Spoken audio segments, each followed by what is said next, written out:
¿Alguna vez te has sentido tan frustrada con tu adolescente porque crees que no te puedes comunicar con él? Ellos todo lo saben y muchas veces te sientes frustrada porque no sabes qué es lo que quieren, están confundidos o a veces son un poco rebeldes. En el episodio de hoy vamos a estar hablando, no sé qué hacer con mi adolescente. Si te ha pasado eso, yo soy mamá de 3 adolescentes y me he hecho esta pregunta también. Pero en este episodio no estamos solas porque tengo una invitada muy especial que viene desde la República Dominicana.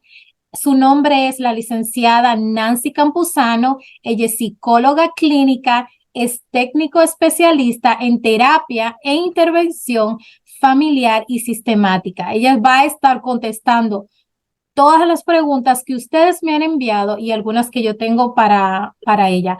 Buenas tardes, bienvenida. Buenas tardes, muchas gracias, Mercedes.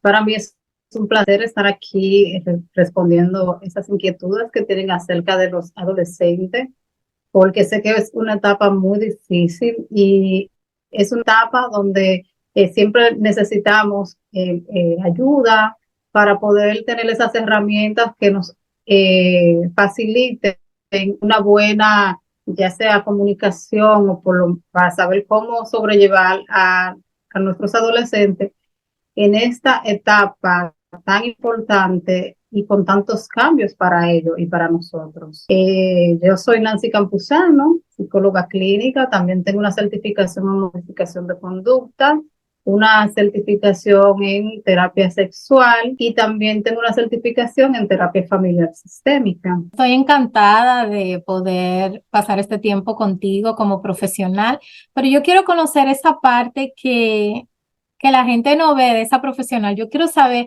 quién es Nancy Campuzano, de dónde viene ese amor por estudiar psicología, porque tú tenías otra carrera. ¿Puedes contarnos un poquito de ti? A mí siempre me ha gustado la psicología, sobre todo entender el porqué del comportamiento de las personas, porque todo tiene un origen. Pero sobre todo, desde muy pequeña he tenido lo que son esa inteligencia interpersonal e intrapersonal. Quiero decir con esto? De esa empatía de entender a las otras personas. Y eso me movió a mí a estudiar lo que es la psicología. Yo estudiaba 2 carreras anteriormente, como tú lo habías dicho, pero ¿qué sucede? La psicología no tenía ese auge tan grande como lo tiene ahora, no había tantas necesidades. Y en aquel tiempo tampoco yo tenía la posibilidad de estudiarla hasta que por fin pude conectar con esa carrera y realmente no me arrepiento porque cuando uno hace lo que a uno le gusta, cuando uno hace lo que a uno le apasiona, realmente es un sacrificio, es como una satisfacción personal. Entonces, esta carrera es, aparte de no bonita, porque mucha gente dice que es muy bonita, sí es bonita realmente porque uno puede conocer y entender muchas cosas, pero lo más bonito que tiene esta carrera es tu poder ayudar a las personas, quizás estas personas que no tienen la misma herramienta que tú. Los psicólogos somos acompañantes en el proceso y ayudamos a que esas personas puedan encontrar dentro de sus dificultades su camino de la mejor forma posible. Sus procesos, porque la vida todos pasamos por procesos y nos quedamos estancados. La misión de nosotros es acompañar a las personas a salir lo mejor posible dentro del proceso que estén pasando en cualquier etapa de su vida. Nancy, y también los psicólogos, porque ambas somos mamá y tenemos adolescentes. ¿Tú también tienes conflictos con tus adolescentes o solamente somos nosotras? Bueno, ¿qué te puedo decir? Yo sé que los adolescentes traen muchos cambios y los cambios traen crisis realmente, pero para serte honesta y sincera, nunca o quizás muy pocas veces he tenido conflicto con mis adolescentes. Por lo menos me puedo sentir en esta parte bien afortunada y también porque tengo adolescentes que se llevan, ¿sabes? No son contemporáneos en edad. Sí tengo dos que se llevan un poquito, pero me he enfocado mucho en la relación de ellos como hermanos. Yo como terapeuta también familiar, Me gusta hablar de la dinámica familiar que influye mucho a la hora de uno tener que tomar decisiones. Entonces, yo me enfoqué en que el sistema fraternal, que es así se le llama el sistema del hermano, que fuera un sistema sólido. Es decir, que ellos tienen una lealtad entre ellos, que eso es fenomenal. Como hermanos se llevan muy bien y ellos son leales con ellos mismos, ellos se respetan, respetan su espacio. Entonces, y hay otra que tiene 17 y una de 15 y nunca han tenido, nunca he tenido, gracias a Dios, problemas con ellos, ni a nivel emocional ni a nivel conductual. Oh, excelente, muy bien. Pues quería preguntarte, ¿por qué es tan difícil nosotros como ser amigos de nuestros hijos o qué piensas acerca de eso? Claro, tiene que ser difícil ser amigo de los hijos, o por más decir, de eso deberían de anularlo ya, Yo de sabía que tratar, te uno iba a decir tratar, eso. claro, exactamente, tratar de anularle eso de querer ser amigo de los hijos, porque usted es mamá de su hijo, porque usted es la mamá y el papá es el papá. Si fuese así, entonces le pusieron, no, el papá amigo, la mamá amiga. Sin embargo, no podemos ser amigos de nuestros hijos. ¿Y por qué no podemos ser amigos de nuestros hijos? Porque existen jerarquías. Dentro del sistema familiar existen jerarquías y roles que deben de cumplirse para que el sistema familiar pueda funcionar bien. Si yo le concedo a mi hijo o sea, desde el amigo de él, estoy bajando lo que es mi autoridad y estoy bajando mi jerarquía y por tanto estoy cediéndole poder a mi hijo. Debe de haber una figura de autoridad y va a llegar un momento donde ese hijo va a tener dentro de su adolescencia esa crisis que traen los adolescentes consigo o ese vacío y ese adolescente va a necesitar una figura más fuerte que él o va a necesitar esta figura de autoridad en que apoyarse. Entonces, si usted es el amigo de su hijo, no va a encontrar esa figura en que apoyarse. Además de que los amigos de nuestros hijos comparten intereses muy distintos a los intereses de papá y mamá con el hijo. Comparten intereses porque afines de la edad, porque siempre o mayormente nuestros adolescentes buscan como amigos adolescentes de su propia edad, que están pasando por su misma etapa, porque tampoco nosotros estamos en la etapa de nuestros hijos. Entonces, esto de la etapa también hay que respetarlo, no estamos en la misma generación de nuestros hijos. Y eso es para mí, por más chévere que quiera ser un papá, e igualarse y hacer las cosas de los hijos no le va, porque no estamos en la misma generación de yo salir a hacer lo mismo que mi hijo hace. Incluso No, eso no sé si, ajá, si mucha gente lo ha visto que se ven hasta como desencajados los padres cuando pretenden hacer esto. no tenemos los mismos gustos, no tenemos las mismas experiencias, no tenemos los mismos límites, porque hay como una línea, ¿verdad? Sí, sí podemos llevarnos bien con él, conectar con él y tener desarrollar esa confianza, pero hay esa línea de que yo soy tu madre y soy tu guía. Yo creo que hay una razón por la que Dios nos mandó a nosotros, ¿verdad? A que seamos esa guía para ellos, pero no es que tenemos que tener esta amistad, como tú dices, que a veces puede ser muy perjudicial para ellos. Incluso es tanto así que si nos enfocamos en ser más amigos de nuestros hijos que su papá, su mamá, su madre en este caso, cuando queramos poner esas reglas y esos límites, entonces hay un conflicto porque somos amigos y los amigos, o sea, no están para ponernos reglas ni límites. Entonces, muchas veces ocurre ese conflicto dentro del hogar, porque ya cuando queremos, que es que no me respetan, pero es porque ya usted perdió cierta autoridad sobre su hijo. Muy bien. Y Nancy, ¿por qué es esta rebeldía? ¿Pero por qué ese niño era tan alegre, tan cariñoso, tan pegajoso de ti y después viene, no me toques y anda como aburrido? Dime. Fíjate que cuando los niños son eh, pequeños, la mayoría son extrovertidos, hablan mucho, le gustan jugar, cuando llega a visita, le gusta lo primero que sale, y eso cambia totalmente, ya cuando son adolescentes, que hasta cuando llega a visita para sacarlo de esa habitación, eso es una timidez pero esto se debe a todos esos cambios que se van dando ya cuando el niño va dejando ya lo que es la niñez para pasar a la adultez, ocurren esos cambios de personalidad. Y es porque en esta edad el cerebro del adolescente ahí es que llega a lo que es su nivel máximo de desarrollo. Mientras son niños, hasta no llegar a la etapa de la adolescencia, este cerebro no se ha desarrollado por completo. Los sentidos y el cerebro del niño empieza a desarrollarse y la etapa aquí, la etapa, perdón, la corteza aquí prefrontal o lóbulo frontal es la última en desarrollarse.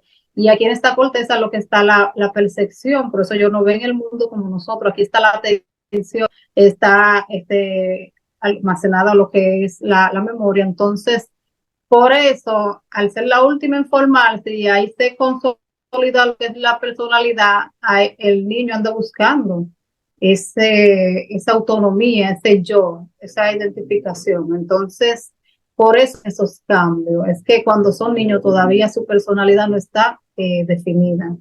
Cuando llega ya a la adolescencia, están esos conflictos, porque no soy niño, pero tampoco soy adulto. Entonces ahí ellos empiezan a Como que estoy aislarse en un dos poco. mundos, Nancy. Sí, es como una transición. Es como la transición, es una etapa de transición, de tu pasar ya de la niñez a la adultez. Pero, ¿qué sucede? Que el mundo que yo conocía es la niñez, pero yo no conozco el mundo de la adultez. Ellos tienen expectativas sobre eso, sobre lo que ven con sus padres o sus familiares, pero realmente no saben, pero la adultez también tiene cosas que ellos no, un mundo desconocido para ellos.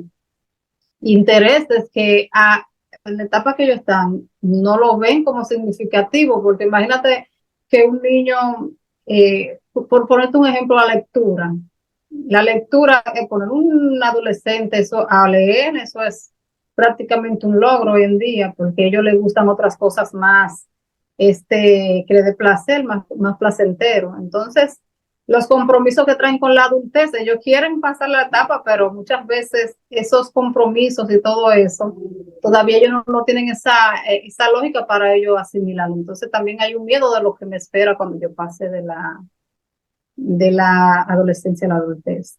Y también otra cosa que se pone, o sea, se desarrolla lo que es un egocentrismo. Los adolescentes ser un poquito egocéntricos y le gustan estar también en busca de sus iguales. Ya como que no me interesa compartir con los adultos, me gusta más compartir con mis amigos porque en esta etapa también se desarrolla lo que es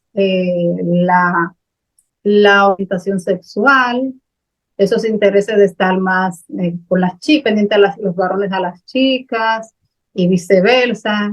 Entonces ya se va perdiendo todo eso, ya eso, y otra cosa, que se sienten independientes. Ya esa protección de mamá y papá, ellos quieren no necesitarla porque ya se sienten que son hasta grandes. En la adolescencia, ellos quieren hacer cosas como ya adultos, porque están en esa inclinación de adultos. Y por eso muchas veces prefieren hacer cosas solos que con los padres. Muy bien. Yo recuerdo, Nancy, cuando a mis hijas las diagnosticaron con dislexia, me pusieron a tomar unas clases y yo me sentí como, no sé qué está pasando. Y recuerdo que nos hablaron de eso, de esa parte prefrontal, de la toma de decisiones, porque yo decía, ¿por qué son tan desorganizadas y por qué no hacen tal cosa y esto? Y recuerdo en esa clase que me dijeron que las niñas maduran más pronto que esa parte que los varones. ¿Me podrías hablar de eso, por favor? Bueno, sí, lo que pasa es con las niñas, que realmente el desarrollo de las niñas es un poquito más rápido, en casi todo el sentido de la palabra.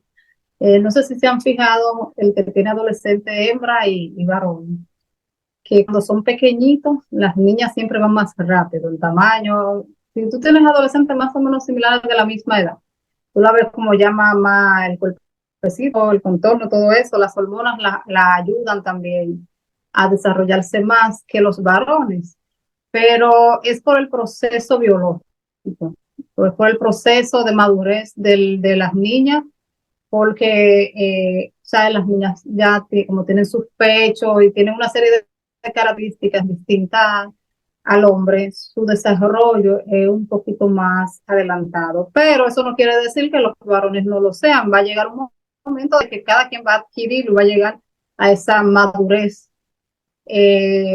necesaria. Hay unas personas que llegan, maduran un poco más rápido y hay otros que maduran un poquito más lento, pero al ya consolidarse y pasar la etapa de la adolescencia, todo va a estar normal. Yo tengo algunas preguntas para ti que algunas mamás me han enviado, pero una de estas preguntas es, ¿cómo puedo ganar la confianza de mis hijos? Porque tú sabes, ellos no quieren a veces hablar de sus problemas, si se sienten solos, si sé esto. ¿Qué puedo hacer yo como mamás para ganarme su confianza? Para ganarte la confianza de tu hijo, debe de haber una buena comunicación con tu hijo. Eso es lo primordial, porque si no existe esa comunicación asertiva entre los dos, es difícil porque, y más como son los adolescentes, que casi la mayoría no le gustan hablar o están en su mundo, en su burbuja. Entonces, fomentar esa comunicación. Y es un proceso. Hay madres que sí, desde el principio tienen una buena comunicación y no se le hace difícil, pero hay otras que no, que es empezar a fomentar esa comunicación. Entonces, para fomentar esa comunicación, eso es un proceso, eso es paso a paso. No es que usted va a ir y va a querer sentarse un día entero y hablar lo que no ha hablado en meses, ¿no? Es al paso. Es buscar como esos lugares que a ellos les gusta. Y mira, algo que yo siempre digo, que una de las mejores formas de tú ganarte esa confianza es tú identificar como madre los gustos y los intereses de tu hijo. Y entonces por ahí, por esos gustos, esos intereses, entonces tú te vas poquito a poquito acercando, involucrando hacia ello. Por ejemplo, si a tu hija le gusta la música, identificar qué artista le gusta y de repente tú, o cantar una canción, sorprenderla, o hablarle, oh, pero este artista está muy de moda, porque son temas que a tu hija le interesa. Y aunque uno lo vea una tontería con una simple pregunta, pero que ellos se sientan que tú le estás prestando atención, es más fácil de que ellos se abran contigo. Y Excelente. poco a poco ese adolescente va a ir y cuando menos tú te lo creas, él es el que te va a hacer la pregunta. Sí, excelente. Me gustó muchísimo eso, Nancy. Yo he visto, por ejemplo, con Andrew, él le gusta compartirme, él sigue un hombre en Instagram que se llama Don Pollo y él viene y me comparte y que mira lo que dijo Don Pollo de Santo Domingo, mami, o me hace preguntas de español, él está aprendiendo español. Algo que hicimos como meta. Él le gusta el gimnasio, a mí me gusta el gimnasio, pero a mi marido no le gusta el gimnasio. Entonces yo le dije, pues si tú quieres ir al gimnasio, vamos a ir juntos, aunque yo no haga ejercicio con él, ya estoy yendo con él al gimnasio, él hace se va por su lado, yo me voy por el otro. Entonces, sí funciona de verdad uno poder hacer algo que ellos les guste, los intereses que tengan en común. Bueno, Nancy, quisiera hacerte esta pregunta. ¿Qué puedo hacer yo si yo veo que uno de mis hijos tiene depresión? Como cuáles serían esas señales y cuáles serían esos pasos que debería yo de dar si yo veo que mi hija está depresiva o que tiene estos síntomas. bueno, verá, lo primero es mantenerse pendiente, así como tú dices, a esas señales, a esos cambios que uno se da cuenta inmediatamente, o sea, tú empiezan a ocurrir cuando tú ves que tu hijo empieza, por ejemplo, una persona que siempre saca buenas calificaciones y ya empieza a sacar bajas calificaciones, si no quiere ir a la escuela, si empieza a aislarse más de lo común, si empieza a tener cambio en su conducta o en su comportamiento, si tú lo notas que se pasa mucho tiempo ensimismado, cabizbajo o triste o de repente llora por nada. Esos son muchos síntomas a tomar en cuenta de que este adolescente está teniendo algún tipo de problema o depresión.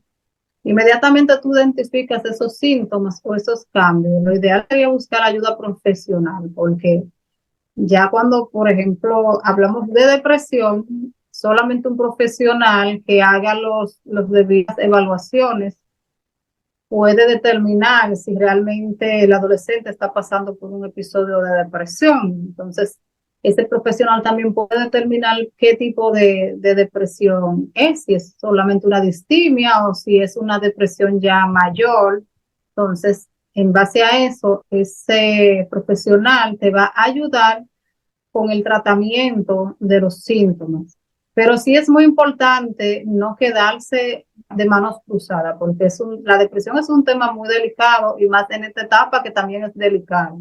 Entonces, es muy importante tomar acción con un especialista, porque muchas veces si la depresión es muy grave o ya una depresión mayor, ya requiere de que lo analice ya a nivel ya de psiquiatría para estabilizar a nivel emocional a ese adolescente. A veces es tan difícil, Nancy, especialmente aquí en Estados Unidos, las personas en la cultura latina aquí, los padres tienen dos trabajos, está el desafío del idioma y hay tantos desafíos que se enfrentan que a veces se nos va la guagua, como dice uno, y no ve esas señales. Entonces, estar pendiente del comportamiento, de las notas, dijiste, cualquier cosa irregular que veo de diferencia. Eso es lo que quisiste decir para pedir ayuda. Vamos a ir leyendo algunas situaciones que nos enviaron. Aquí tengo la situación de una de mis estudiantes. Su hija creo que tiene 13 años y ella menciona que hace alrededor de 6 meses el ex esposo de ella, el papá de la niña, falleció. Entonces, la niña, ella siente que tiene algunos de estos síntomas que tú has hablado, pero la niña se niega a recibir ayuda porque la adolescente le dijo que esto es muy normal en los adolescentes. Yo no voy a estar hablando con un extraño de mis cosas personales. ¿Qué le podrías decir tú a esta mamá? Sí, esa niña está pasando, tú sabes, por un proceso de duelo y en 6 meses todavía es normal para experimentar esos síntomas, pero si ella entiende de que ella debe buscar esa ayuda profesional, debe de hacer una negociación con la niña. Por ejemplo, decirle a la niña, buscar ese especialista quien la puede ayudar y hacer que esa niña, aunque sea una sola vez, al especialista, decirle a la niña, hacerle esa negociación, mira, si vamos una sola vez, yo quiero que tú vayas una sola vez, y luego que tú vayas, ya yo no te voy a insistir más, pero por lo menos yo quiero que tú me complazcas y que vayamos, o sea, por lo menos para yo estar tranquila, vamos esta vez y ya de ahí tú determinas.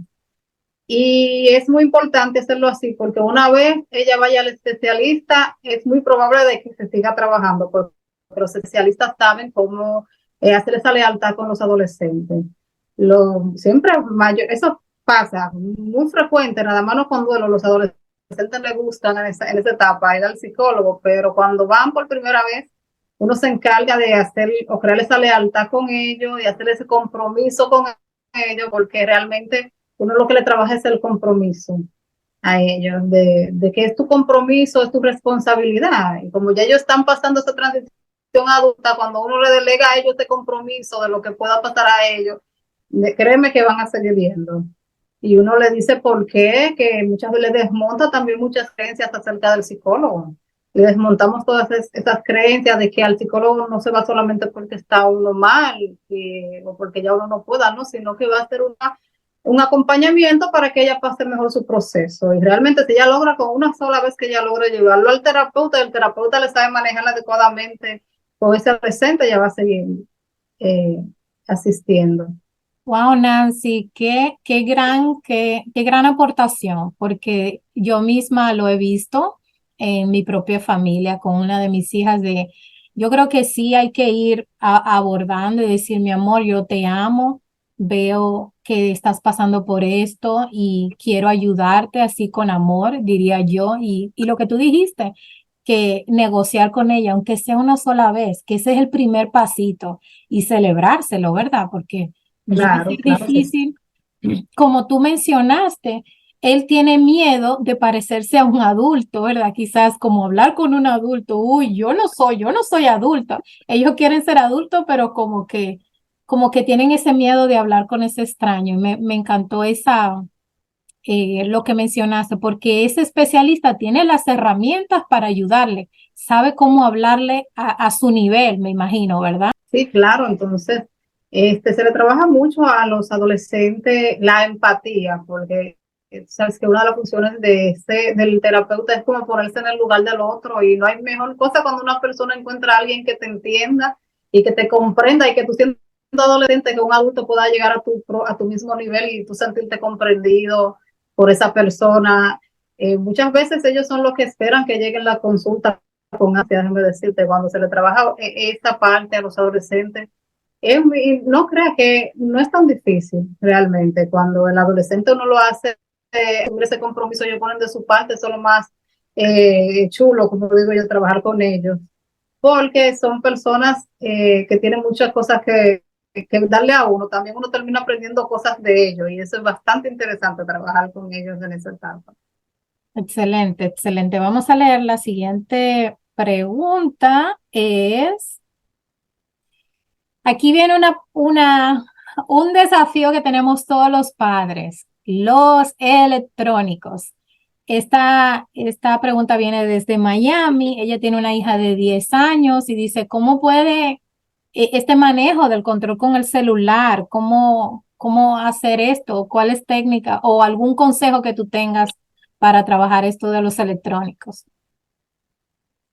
Sí, sí, sí. Bueno, mira, ello hay muchas herramientas para uno poder trabajar con los adolescentes y esto de lo digital, porque eh, lo primero entender de que ellos nacieron en esta época, de que son digitales totalmente. Nosotros somos híbridos, nosotros apenas lo más tecnológico es una calculadora. Lo que uno tenía esa calculadora científica para el tiempo de uno. No ha tenido que adaptarse y ya por lo menos. Yo recuerdo que en la adolescencia de nuestra Mercedes fue que empezó a salir el internet y todo eso y era algo todavía obsoleto, pero el mundo ha cambiado y evolucionado bastante y ya estos niños nacieron en esta época digital que aunque uno no quiera, uno tiene que acostumbrarse. Ella hay muchas, control parental también, que uno puede asociar los teléfonos de los niños con el de uno, donde uno le permite o le controla lo que usan, lo que ven por YouTube. Por ejemplo, con el control parental, cuando uno lo activa, hay ciertos videos de adultos que no le da acceso a los niños central. Y hay aplicaciones que uno con el control parental, uno le da permiso, si uno entiende de que la aplicación o juego no es agresivo, para que entonces cuando tú le das permiso en tu teléfono, automáticamente se le descarga en su teléfono. Pero si uno no le da permiso porque uno entiende que esa aplicación no le conviene, no le da acceso. Esa es una parte por lo menos para uno controlar lo que ven y con lo que juegan. Otra cosa es establecer los límites del uso de los aparatos, establecer esas horas. Por ejemplo, un niño de 10 años, ya más tarde que, por ejemplo, de noche puede usar hasta las 7 de la noche. Por ejemplo, si tú le das de 6 a 7 o de 5 a 7, le das en la tablet o el celular, ya tú tienes que retirárselo. Porque el niño necesita ir adecuando ese cerebro para el descanso. Porque un niño de 10 años debe de dormir ya a las 9 o a las 9:30, y más si va para el colegio debe de estar durmiendo. Entonces, si tú no si lo dejas ese aparato hasta la hora que se va a dormir, le va a costar dormir porque ese mismo teléfono y las tablets emiten una luz azul que lo que hace es que tu cerebro entienda que es de día, aunque sea de noche. Entonces tu cerebro no se va a querer desconectar para prepararse para el sueño. Pero según la edad de los niños, los intereses, es bueno ver qué tiempo uno mismo lo puede determinar o negociar con ellos.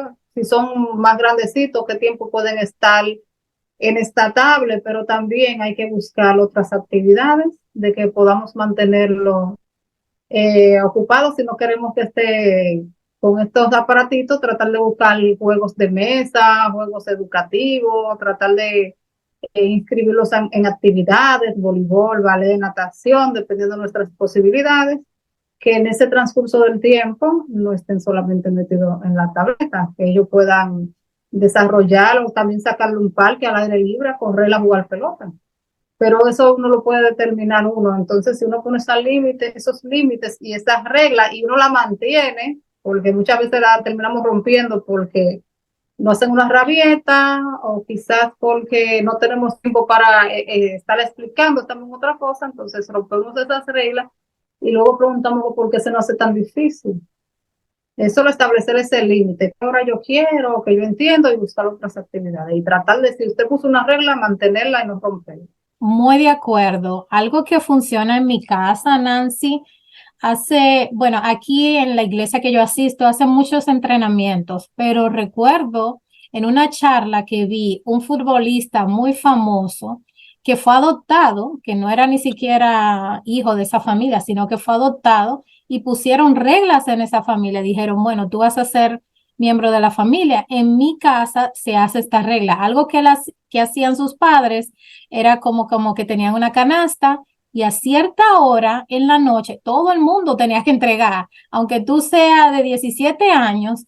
Y es algo que nos ha funcionado a mí, a David, es que nosotros tomamos las tabletas y los teléfonos, porque han hecho estudios científicos donde, especialmente aquí en Estados Unidos, que los adolescentes no duermen, están ahí jugando y pensando. Entonces, en la mañana, aquí en Estados Unidos, los niños se tienen que despertar a las 6 o las 5 de la mañana porque el bus viene a las 6:30 a recogerlo. Y si un muchacho está con este teléfono y con una tablet hasta las 12 de la noche, a la 1 de la mañana, anda como borracho durante el día. Entonces yo sí creo lo que tú dices, Nancy, establecer límites y ser constante, como tú dijiste, ser constante, porque de nada te sirve.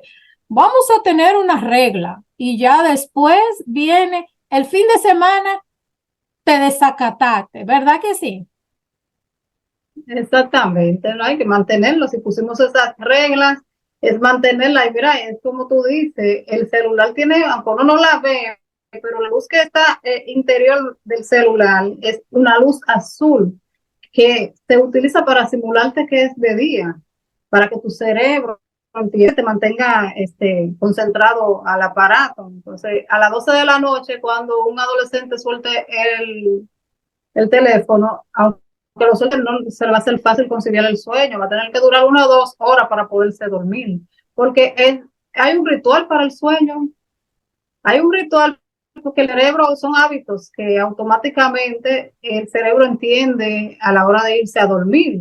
Lo que llevan esos hábitos saben que debe de haber como que una pequeña ceremonia antes de dormir. Lo que uno hace, uno se va a bañar, te pone su pijama, con uno primero, o sea, se toma un vaso de cena y la habitación ya está un poquito más oscura, temperatura y todo eso te va induciendo a lo que es el sueño. Pero si tú sueltas un celular, tú estás acostado en la cama y de una vez pones el celular a un lado y ya, imagínate tú, para conciliar ese sueño, lo difícil que es.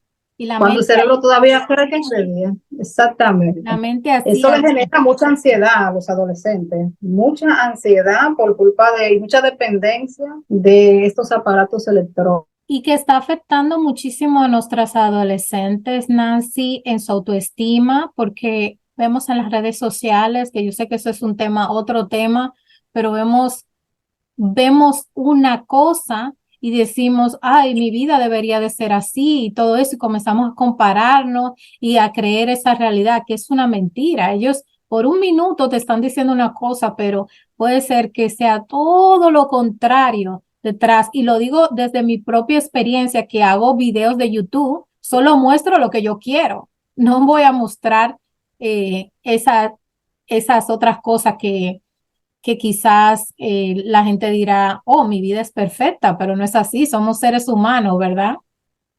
Claro, imagínate un adolescente, todavía este yo no está totalmente definido, donde anda en busca de esta identificación, donde ya quiere pertenecer a una sociedad o a un grupo y que su modelo sea ese tipo de personas, porque cabe destacar de que los niños y los adolescentes aprenden mayormente por modelamiento, aprenden viendo a las otras personas, aprenden viendo a sus padres, aprenden viendo es el modelo principal, pero cuando ya está en la adolescencia, que ellos quieren ser adultos y ellos se sienten que realmente creen en su mente que lo son y que tienen esa rebeldía con los padres, pero sin embargo usan este aparato y ven esos influencers, que de influencer la mayoría no tienen nada, no sé cuál es la influencia realmente. Entonces, si ellos asumen a esa persona como ese modelo a seguir, entonces imagínese usted el problema que uno le puede causar. Si esta persona lo que dice, o sea, lo que te enseña es no la realidad. Quizás estas mujeres que venden este estereotipo de belleza, que muchos sabemos que no es la realidad, que no es la belleza en sí. Entonces una adolescente que quizás vea a otra adolescente creciendo de una manera diferente, quizás por su genética, y que ella quiera parecerse a las demás y que siga este influencer, ¿qué puede pasar? De ahí es que salen todas esas ansiedades, esas depresiones y trastornos del estado de la... Es un tema tan difícil y creo que debemos de hacer otro podcast para otro día, hablar más intenso de la ansiedad. Y la siguiente pregunta trata de esto, que su hija tiene ansiedad. Esta pregunta viene desde Londres. Mi hija tiene ansiedad, depresión, doble personalidad. Siempre es muy difícil hablar con ella. ¿Qué puedo hacer dice ella como mamá, qué puedo hacer para que ella se comunique, para que ella me diga lo que necesita? Es una pregunta fuerte, Nancy. Es fuerte, sí, es fuerte. Quizás no sé si todo lo que ella dice está ya diagnosticado por un especialista, si ya eso fue un diagnóstico que le dieron, porque si está así, ya está diagnosticada con esta personalidad disociativa, esa ansiedad y esta depresión, entonces ella, lo ideal es que esté siendo tratada por un especialista y que según ese tratamiento que le pongan, ese especialista la guíe también en el tema de la comunicación, porque es que ya ella tiene una condición y es difícil, es decir, cuando tú tienes, ¿cómo te explico? Cuando tú tienes algo que es mayor, por ejemplo, en caso ya de una depresión, tú tienes un trastorno de la personalidad disociativa y tienes la ansiedad, quizás esos mismos problemas de comunicación se derivan de esos otros trastornos. Hay que trabajar, primero se trabaja con el que es más afecta, con el más que predominante. Un especialista debe de trabajar eso y ver si la niña necesita o la adolescente medicación, no sé si está medicada. Me faltarían elementos realmente para yo poder quizás dar un criterio eficaz a esta respuesta, porque no quisiera especular sin saber. Por eso es, Nancy, que esa es una pregunta que yo te iba a hacer al final. Por eso es importante uno hablar, ¿verdad? Con alguien, con un especialista. ¿Cómo podría alguien comunicarse contigo? ¿Cuáles serían esos pasos que si tú ves que tu hija está teniendo estos problemas, no lo puedes resolver sola? Eso no quiere decir que eres inútil, que eres mala madre, simplemente que hay cosas que se le van de las manos y que uno necesita ayuda de alguien. ¿Cuáles serían estos pasos para pedirte, para hacer una cita contigo o con otro profesional? Exactamente, no, bueno, identificar, por ejemplo, yo siempre le digo a los pacientes o a los clientes, siempre buscar alternativas que sean accesibles para ti. Buscar, si ya, por ejemplo, yo estoy en Santo Domingo, yo aquí puedo dar consultas presenciales si están en el país, si están fuera del país, ya serían intervenciones online por la distancia, pero sí buscar un especialista donde te pueda tener la facilidad de por lo menos ir y que tenga la facilidad para poder asumir el compromiso de la terapia y no desertar, porque a veces se ponen a buscar especialistas que quizás no están a su alcance o están lejos de su región, entonces se la dificulta. Si ella tiene todas esas, no sé si, como te había dicho, si ya fue que la diagnosticaron o ella piensa por sí, pero sí da el primer paso de ir a ese especialista. Cuando usted va al especialista, dependiendo de lo que él evalúe o determine, ya sabrá si te puede quedar con su caso o no, dependiendo de la formación, porque otra cosa es que todos los especialistas no están capacitados para trabajar esa área. Mira, por ejemplo, en mi caso, yo puedo trabajar depresión y ansiedad, pero yo no puedo trabajar de la personalidad disociativa, porque esa no es mi área de formación. Y mira que no sé decirte, porque si es así, ella debería de ir urgentemente a ese especialista, porque ese caso de personalidad disociativa es muy raro, muy difícil. Solamente aquí en República Dominicana, a lo largo de toda la historia, se ha determinado un solo caso a nivel de estadística.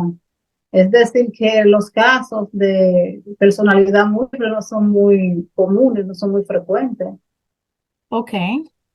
Eso es importante y que ojalá que sea diagnosticado, que no sea como que yo creo Sí, que porque a es. veces, ajá, a veces porque las personas tengan un temperamento un poquito difícil, que sean temperamentales, muchas personas quizás dirían, no, pero tú tienes doble personalidad, o como aquí le gusta mucho decir, tú eres bipolar, pero realmente ser bipolar no es que yo estoy ahora riéndome, que ahorita no, eso no funciona así, porque eso te tienen que dar una serie fuerte a nivel de tu cerebro y de tu estado de ánimo que influya en lo que es tu entorno. Por ejemplo, una gente bipolar puede estar en un estado de ánimo y comienza a hacerte algo, por ejemplo, a leer un libro y te lee en una hora, en 2 o 3 horas, te lee muchísimo, te lee hasta 2 libros, 3 libros. Entonces una gente, porque yo diga normal, tú eres bipolar, porque solamente hay ahora cambio, como que cambio un poquito el ánimo, pero no, los bipolares cuando entran en esa depresión también, cuando están muy eufóricos, te leen y te hacen muchísimas cosas en cuestiones de minutos, pero así mismo cuando cambian su estado de ánimo, que caen en esa tristeza, hasta por nada, si te quieren suicidar. Entonces, eso Wow. igual que lo de doble personalidad, hay que ver el temperamento, si es un temperamento cambiante o si realmente es un trastorno de la personalidad múltiple. Gracias, Nancy, por explicarnos eso, porque ahora todos le ponemos nombre, ahí está y también estar poniéndole nombres como eso en casilla, y es mejor uno saber de dónde viene, comenzar a tratarlo, entender y saber nosotras cómo poder ayudarle. La última pregunta que tengo para ti es como es de también de otra estudiante que habla de que su hija tiene esos momentos de rabia y que a veces no la sabe expresar. Y ella como quisiera saber cómo poder ayudarla en cuanto a cuando se siente así rabiosa, déjame ver, para no equivocarme. Y eso le preocupa que ella no habla de sus emociones porque se encierra. Sí, exactamente. Son muchas veces esas mismas emociones cuando las reprimimos, cuando no se sabe expresar de manera adecuada y más también en su etapa de adolescencia, pueden tender a manifestarla mediante ese enojo. Y solo hay que ver por qué ella lo hace, porque muchas veces quizás no es tanto enojo, puede ser otra emoción que se esconde tras el enojo. Pero sería bueno que como madre vuelva un enfoque en esa comunicación, pero que no lo haga en el momento cuando ella esté rabiosa, tiene que esperar, o sea, cuando ella esté calme y buscar la solución cuando ella esté calmada, no cuando ella esté en ese estado, porque muchas veces queremos buscar la solución cuando la persona está en ese estado, ¿no? Y entonces se arma el caos. Entonces, sí, y sobre todo escucharla, como saber escucharla, porque muchas veces lo que queremos es simplemente que no escuchen y a veces tú le preguntas, tú vas y le tocas la puerta a tu adolescente y te contesta, dime, pero y uno se queda callado y se va. Y al ratico ellos van, dime, muy tranquilo, muy sumiso, pero a ellos, aunque te digan que no, que te tienen quizás, están enojados, pero al adolescente siempre le gusta saber que su madre está ahí para ellos. Saber que mamá está ahí, que no quiero hablar con nadie, que me encierro, pero porque tú estás ahí. Porque sea como sea, ellos necesitan este apoyo de mamá ahí. Entonces, lo ideal sería hablar acerca de lo que siente cuando esté tranquila, no cuando esté enojada, tratar de ese acercamiento, de preguntarle, por ejemplo, que por qué le causa, o sea, qué le causa esa ira, identificar también si es que la forma en que se le habla a ella o la forma en que quizás se le expresan las cosas y ella explota. Hay que identificar muchos factores dentro de la dinámica del hogar para determinar por qué esa reacción y trabajarle esa parte de las emociones, de no reprimirla, de que las emociones se pueden expresar de otra manera. Y ella entiende que también necesita ayuda para el manejo de las emociones, de que ella ya no puede tratar de buscar ayuda porque un experto en esto le puede ir trabajando en cuanto a identificarla y manejarla y modificarla también. Es como una modificación de que ella pueda aprender a canalizar eso que le pueda causar ese enojo, esa ira. Bueno, a mí en lo particular, algo que me ha ayudado a mí, Nancy, conmigo, yo era rabiosa, que me daba mis estrellones y identifiqué que me sentía así. Y también algo que a mí me gusta hacer en coaching, no sé si tú también lo manejas así, en mindfulness. Yo practico mucho mindfulness, es como yo identifico dónde yo estoy sintiendo o cómo mi cuerpo se siente cuando yo siento rabia, porque ahí como que me está dando como los focos rojos, ¿verdad? Así como nuestro cuerpo es un carro y el carro te está diciendo si es, a mí en lo particular, cuando me da esa ansiedad, me dan estos dolores aquí en las articulaciones y, y uno identificar dónde le está pasando a eso y como tú dices, hablar, ¿por qué me siento así? ¿De dónde viene eso? Uno así puede buscar como soluciones. Bueno, cuando me sienta así, ¿qué podría yo hacer para canalizar eso, como tú mencionaste, ¿verdad? Las emociones. Ah, Claro. Por ejemplo, mira, disculpa que te interrumpa. En ese mismo sentido de la pregunta que me hiciste, como te digo, luego de que ella exprese ese enojo, es preguntarle por qué tú te sientes así. ¿Tú consideras que esa es la mejor la manera correcta de tú manifestarte y hacerle esas preguntas que la van a estar pensando? ¿Vale la pena tú comportarte de esta manera? Es como cambiar ese lenguaje, en vez de reprocharlo, ¿por qué tú te enojas por todo? Cambia el lenguaje y automáticamente cuando ella vuelva a hacer estas, ella se va a cuestionar, porque son preguntas que tú le vas a hacer donde la vas a dejar reflexionando. Si es que vale la pena ponerse así por esta situación, entonces la va a también enseñar a ella, porque es como una también educación, como reeducarte, porque muchas veces estamos actuando de una manera y ya somos así y nos sale automáticamente porque yo soy así, pero realmente si usted está haciendo la cosa mal, usted no se puede simplemente porque usted sí, la otra persona tiene que aguantarle su manera de ser, usted tiene que también tratar de poner de su parte. Y ahora en la etapa de la adolescencia es la mejor etapa para manejarle eso, porque no es muy bueno llegar a la adultez con ese tipo de, o sea, de emociones, así que no la saben manejar, porque muchas veces serán en casa y tu mamá te la puede tolerar, pero en la calle es muy diferente. en el Es muy diferente. trabajo, en el trabajo, También, en el trabajo, con la pareja, todo, ¿verdad? Así es. Bueno, muchísimas gracias, Nancy, por haber contestado muchas de sus preguntas y quiero decirles que ustedes pueden dejar sus preguntas aquí y yo se las voy a hacer saber a Nancy. Vamos a compartir las redes sociales de Nancy. Puedes decir, Nancy, aunque yo también las voy a compartir. ¿Dónde te pueden contactar para si quieren tener una cita contigo? sí, bueno, yo estoy en Instagram como psicóloga, rayita abajo, Nancy Campuzano, en Facebook, licenciada Nancy Campuzano, y mi teléfono es el 809-856-3636. Trabajo mucho lo que son las emociones, la ansiedad y la depresión, y doy consultas tanto online como virtual, así que, perdón, como presento cualquier cosa, estamos aquí a la orden siempre para lo que quieran y las preguntas y esas inquietudes.